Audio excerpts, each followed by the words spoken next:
Hey everyone, I hope you're all keeping well. Today guys, I just wanted to share a video. It's really off the back of a post I done there a few weeks ago, and I just kind of wanted to follow on from it. I put up a post a few weeks ago on social media about the stigma attached to mental health, and I just wanted to make a video today and share a video with you all because I get the feeling that there's a lot of people out there who want to help as a community, society, country when it comes to reducing the stigma around mental health.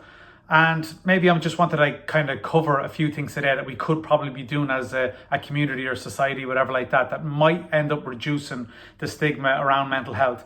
Again, this is only my own opinion and experience. If you have a different one, please, I'm open to feedback. Message me publicly or privately and we can have a chat about it. Again, this is only my own opinion on it. Again, I'm not going to get into the big things. And what I mean by the big things is I'm not going to get into something that could take 6 months, a year, 5 years, 10 years down the road for it to change. Like the big things for me would be education in schools. We got to get into schools. We got to start teaching. Ireland is has the fourth highest suicide rate in Europe from men between 15 and 24. And 8 out of 10 people who take their own lives in Ireland are men. So I believe it's massively important to get into schools. I don't believe, and there's studies out there to say that cognitively, our brains don't fully develop till 25 years of age. So I think that we need to be getting into the youth, and we need to be getting into schools and all that kind of stuff, and to educate kids, learn, whether it's about meditation, mindfulness, being present. What is anxiety? Just explaining what anxiety is. I go to a lot of schools and do talks, and I try to explain what anxiety is and explain that we all have anxiety, and like the feedback I get is absolutely phenomenal. Like the kids have never heard anything like this before, but we need to do it on an actual a bigger scale. We need to do it countrywide. To have a big impact, I believe, or whatever. Again, then the second big thing would be media. Huge platforms like radio, TV. Now, don't get me wrong, there's a few people that crop up every once in a while and talk about mental health and is making a huge difference. And this is phenomenal. You got to remember, guys, I'm not saying you got to remember, but I remember only 6 years ago, I came out about my own struggles about mental health about 15 years ago. And at the time, there was nobody talking about mental health. There was no one, apologies if there was or whatever like that. But I didn't see anybody. I don't think there was darkness into light. I don't think there was 5K runs, 10K runs. I don't think there was charity events. I don't think there really wasn't that many people. I don't remember anyone being on the Late Late Show or big platforms kind of expressing and talking about mental health. Because I think there was still kind of a stigma. I think bigger platforms are kind of afraid, maybe because there is a stigma around mental health to kind of I know Blind Boy has a podcast and he talks about mental health and he talks about not being able to get people to sponsor him or whatever, and I think he believes that it's because of how open he is about mental health and all that kind of stuff or whatever. So there is kind of a stigma still attached to it. But again, I'm kind of rambling a little bit there, but I think the bigger platforms will have the most impact on changing mental health in this country. So you talk about education and you talk about big platforms like TV and radio. Until they get on board, I still think we're going to be struggling with mental health in this country until we actually... Look, I'll give you an example, right? And this is nothing against the RSA or any of that kind of accidents on the road. But in 2019, 141 people lost their lives on the road in Ireland. And in 2019, 421 people took their own lives via suicide. So that's nearly 3 times the amount of people died by suicide in Ireland than on our roads. But I haven't been on a TV, and maybe this is very ignorant of me, and it might have changed. But I haven't been on a TV, TV stations and stuff like that in over 3 years, nearly 4 years now. And when I was on it, I could see there was a lot of ads on TV about safety, road safety, and all that kind of stuff, which is phenomenal. And it's all that maybe money and time that has probably helped reduce all the accidents on a road, which is great. But now we got to look at the mental health side of things. So you've got 421 people dying by suicide in this country every single year. That's more than one person a day. Is 3 times the amount of effort and money gone in to like at like to ads on TV, to, you know, bigger platforms and stuff like that. I probably doubt it. I know a lot of charities around are struggling at the moment because they're not getting any government funding at all.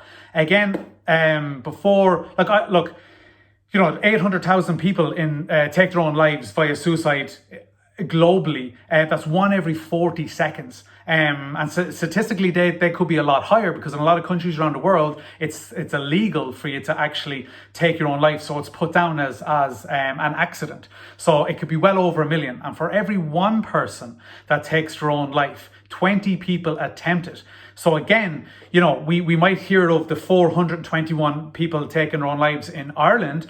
But again, that could be the numbers of people that actually attempt it and don't succeed, fortunately, you know, could be a lot higher. So there is a lot of people out there attempting it. So to me, the numbers could be a huge amount higher or whatever like that. So this is why it is important to me. It's like this subject, my learning, or going back to college, all this kind of stuff, becoming a counselor and psychotherapist, even though I owned the gym and I was doing all that kind of stuff or whatever like that, this is the path I want to go down. And this is the information I want to put out. And again, right or wrong, guys, or whatever like that, I'm always open to discussion, and you can just hit me back, whatever. But I think what I want to get into, I want to kind of segue, and this might be a nice way to segue into, is what can we do as a community and society, whatever like that. I feel like there is a lot of frustration out there. Like, I don't know, I get the feeling that people don't know where to kind of like start conversations or kind of what to do. And I know when somebody kind of takes their own life, you know, a lot of people in the town, a lot of people, friends, family, all this kind of stuff will come out, and they'll say, look, you know, my door is always open, and contact me. Here's my number. You know, my phone is always on, which is phenomenal, which is absolutely, look, it is great. People are making an effort, but and I think that is, look, the empathy, I think, in communities and stuff like that, is amazing. But I think there's also fear attached to it. It's like, oh well, if he or she or whatever like that took their own life, like, who's next? You know, like, everyone starts to look around to friends and family. It kind of just sheds a light on kind of like mental health or whatever.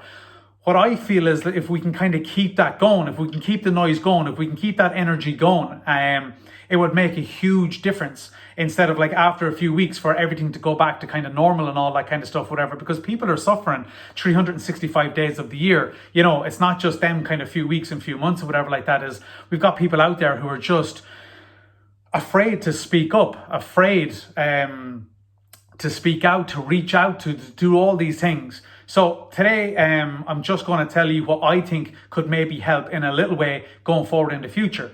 I think vulnerability is huge. I think vulnerability is massive when it comes to people opening up. I think being as a human yourself, being open and honest and being vulnerable. You know, we tend to say to everybody to reach out, but you got to remember, when people, not that you got to remember, but I'll share this information, whatever like that, is when you are suffering from depression, some of the side effects of depression, okay, is isolation, is lack of confidence, is lack of self-esteem, doubt, fear. You feel like you're a burden already. You don't feel like connecting with family members, friends, any of this kind of stuff. Again, you're probably like, you could be sitting at home all day with the curtains closed or whatever. It's not really the mindset somebody needs to be in to kind of reach out. So again, it's easy to put it out there, and it is good just, you know, to let people know it's okay to reach out. We're always here. My number's here. My door is always open. But again, maybe we should be giving people the language to reach out, or to get the conversation started. I know, I'm going to speak from my own experience. I know when I put out maybe a video, or I put out content about my own struggles 15 years ago, suffering from panic attacks, depression, anxiety, on Xanax and Prozacs, and went to take my own life over 15 years ago. I came out with that about 6 years ago, and I've been very vocal about it since. But I know every time I do put out content like that, it is me starting the conversation. this is why I put out the content. This is why I'm doing this video. I am trying to start the conversations to get people then that don't feel that might be suffering at the time to maybe reach out to me or reach out to somebody else to know they're not alone, number one. And number two, then maybe I'm giving them the language, or I'm giving them the permission or whatever like that, or the confidence to speak up and to reach out. Because I know when I do the videos and I do put out the content, like honestly, I get a lot of people private messaging me about it and saying, I can relate to that. And God, everything you've said seems exactly what I'm going through at the moment, or I've been through, whatever like that. So basically, by me sharing my own story and being a little bit vulnerable, is allowing other people or giving other people the permission or confidence or whatever like that to engage in a conversation with me.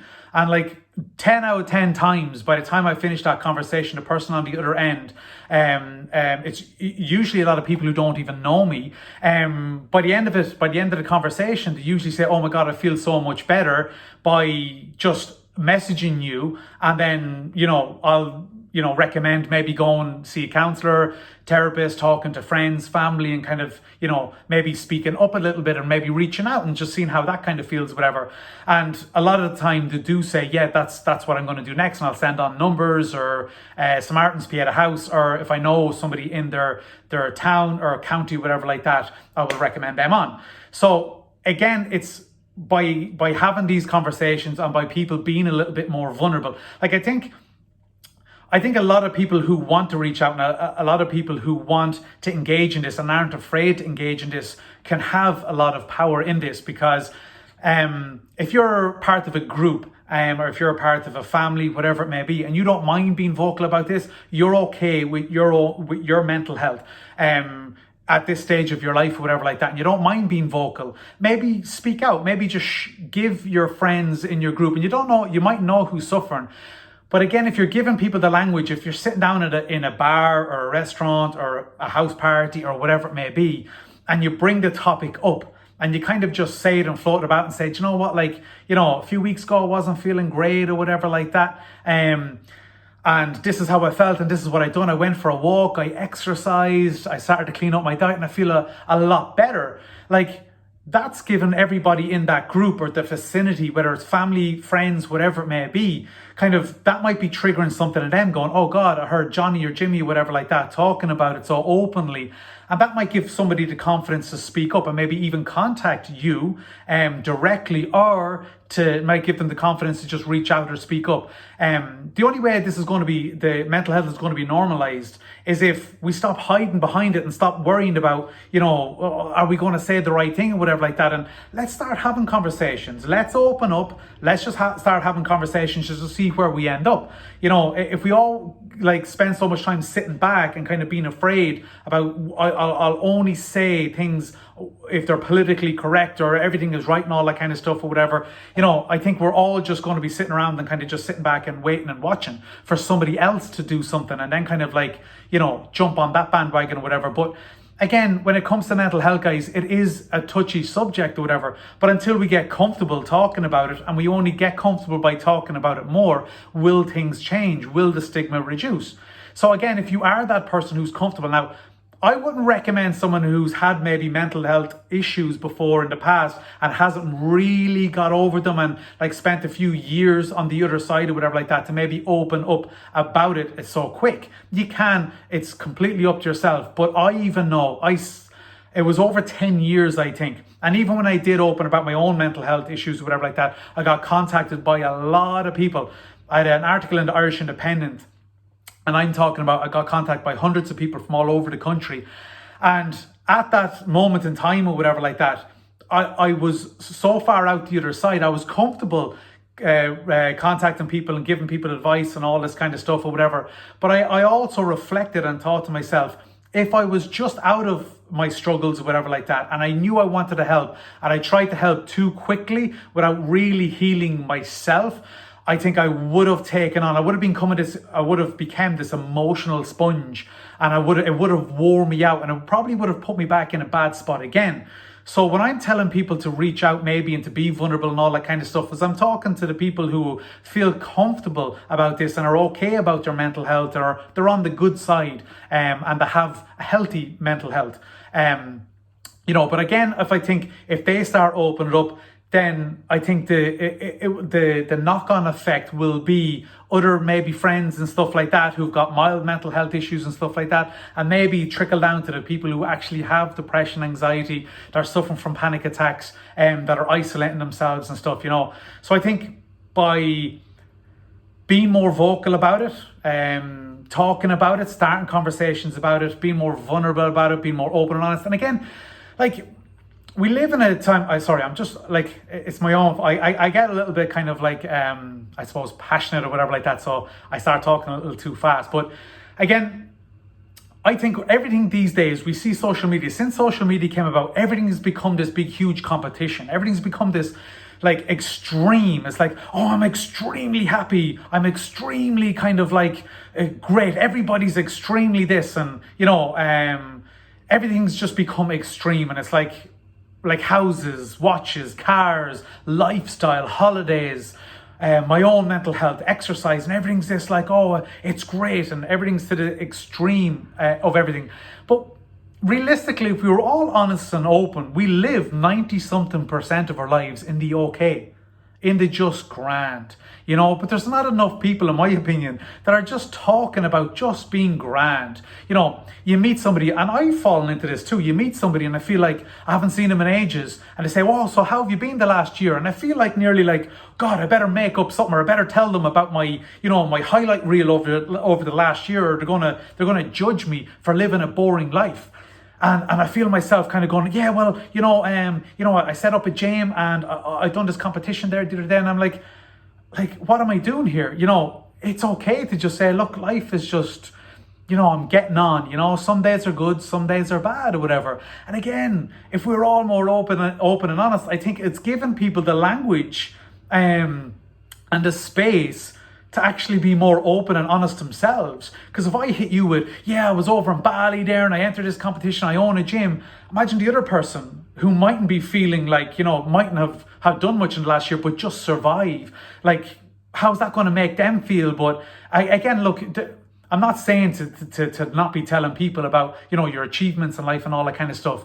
But I think since social media and stuff like that, is I think people think that, well, I'm not going to bore them with just me being okay or whatever like that. I need to tell them about everything that's been going excellent and great, and kind of I want to make my life look fantastic and show everyone my highlight reel, which is exactly what social media is.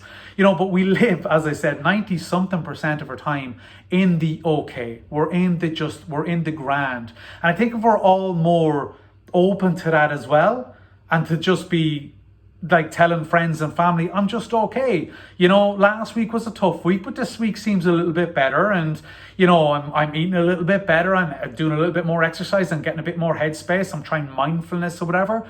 I think if we do that, we're giving people the language and permission to maybe feed off that. You don't know who's listening, like, when you're saying all of these things, whatever like that. And I think being more open and honest about how we're actually feeling, it's easy to look at somebody's social media page and think that they're living the best life ever. And again, it's very hard for you to open up to somebody. If I see somebody, my own personal opinion, off on holidays and living a good life and a lavish life and in a nice house and look like they're living a great life, I'd be very intimidated to open up to that person. It could be my best friend, it could be my brother, my sister, whatever it is.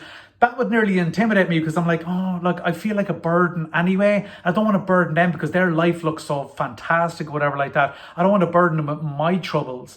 But if I seen somebody who was kind of more open and honest and saying, do you know what, today was an okay day. It was a grand day, I woke up, I was in a bad humor, but I'm getting on, that kind of way. That's the kind of person I think I would open up to, because I could relate to it. I'm like, oh, well, they're just living an okay life, whatever. So I'm not going to be dragging them down with my kind of like sad stories or whatever it may be. So I'd be more inclined to kind of open to people that I think would be relatable to me and how I'm feeling at that time, than people who are kind of portraying that, life is amazing, everything is great and all that kind of stuff. But I think that's kind of how it's got, as we're putting people on pedestals and all that kind of stuff or whatever, when we do just live 90% of our lives just in the grand or whatever.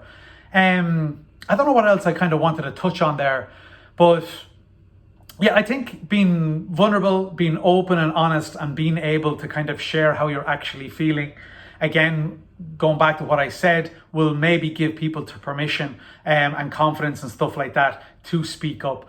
And I think if that starts to happen a little bit more, the knock-on effect and the trickle-down effect could be absolutely phenomenal, I think. And that's something we can kind of do as a society and a community now. And we don't have to start like marching and protesting and stuff like that and get the government to change anything, whatever. I hope that does happen in the future, and I will be pushing for that in the future. Trust me on that. But for now, I think being vulnerable and being open and honest, if you feel you're healthy enough to do it or whatever like that, I think is a huge step forward, and I think it could help.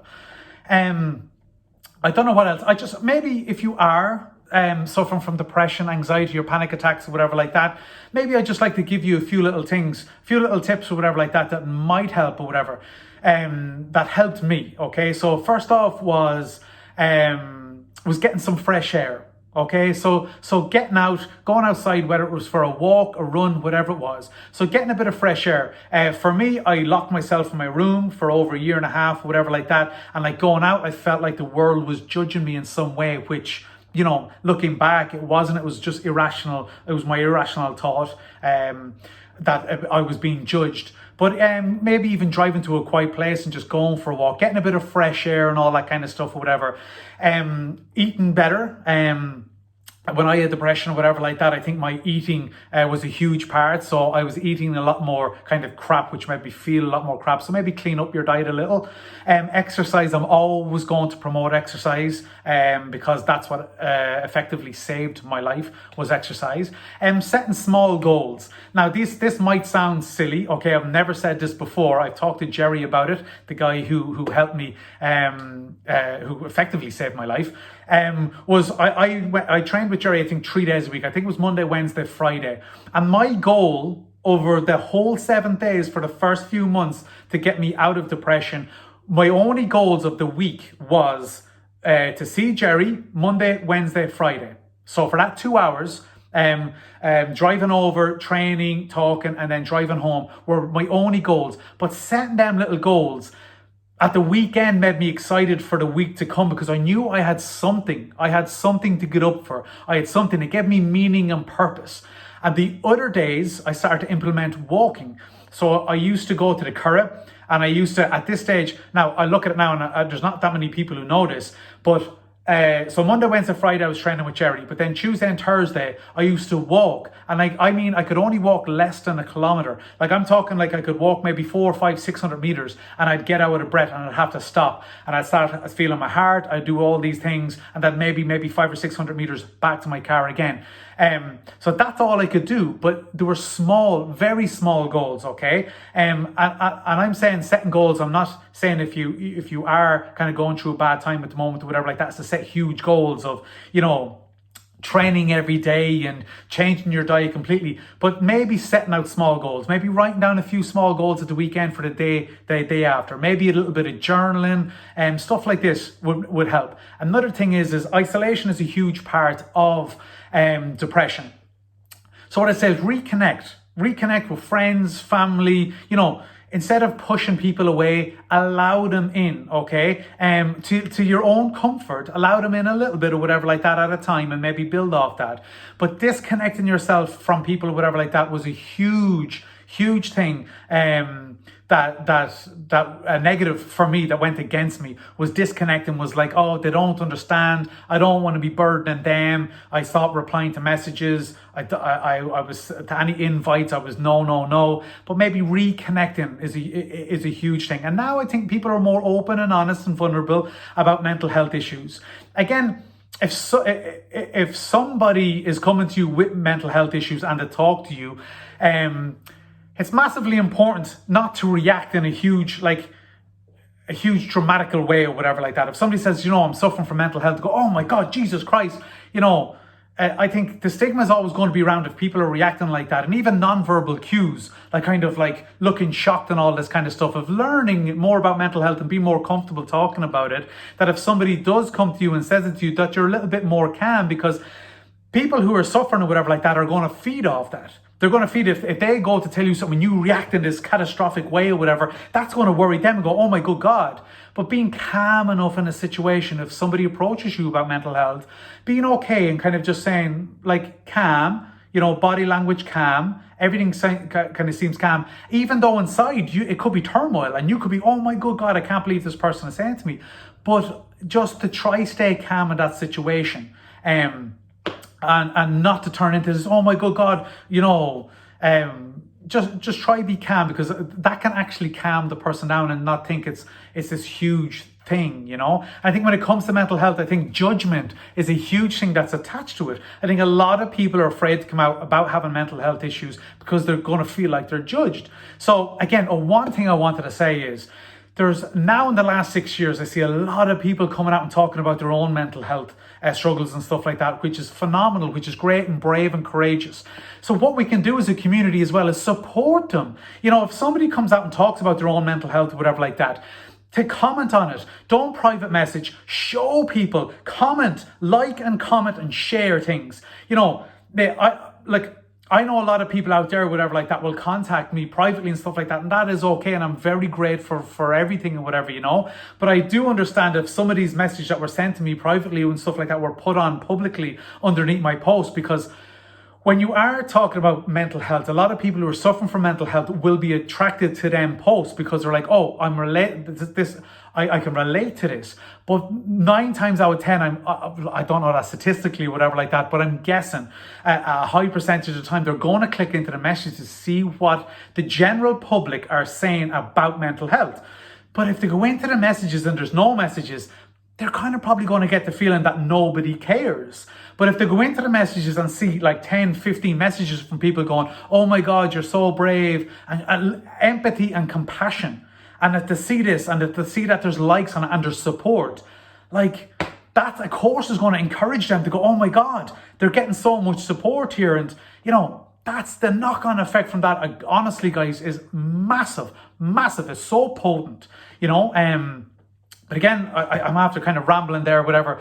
But again, support. I think if we all back each other and show support, and if somebody's, negative about mental health in your group or whatever like that, don't be afraid to challenge them. Like not in an aggressive way, but challenge them and say like, why are you saying that or whatever? The more we challenge the stigma and the more we challenge it and kind of say, I think he was brave for opening up about it or whatever, this or whatever, and I don't think we should laugh at this or whatever it may be, or judge this or whatever. The more we challenge people, make the people who are judging kind of sit back and kind of change their mindset then of, why am I judging this person? Is it my own stuff? Is it my own insecurities?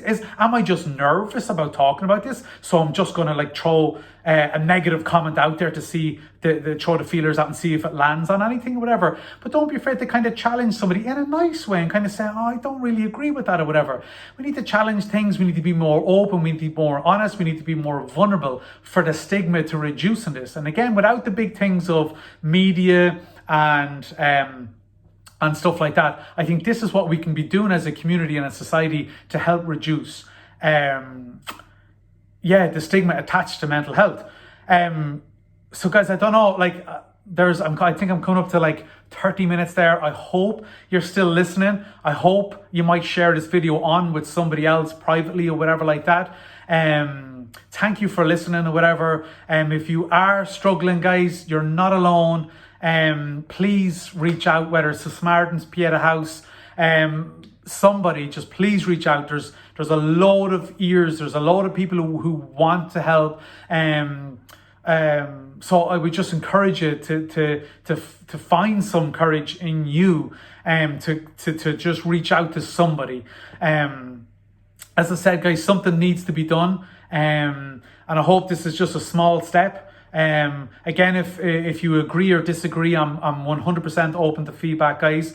And once it's done in a positive manner, I'm not open for an argument or anything like that. So please hit me up and we can discuss things or whatever. But this is just what's been on my mind the last while. Look, I'll love yous and leave yous. I don't know what else to finish with there, guys. But thank you very much for the love and support. And if you want to reach out to me, like send me a message, contact me, any of that kind of stuff.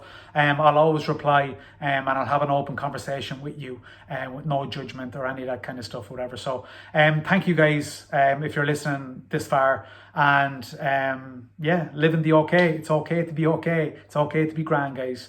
You know, be more open and honest, I think, and a bit more vulnerable, and I think things will change eventually. Thank you for listening, guys. Bye bye.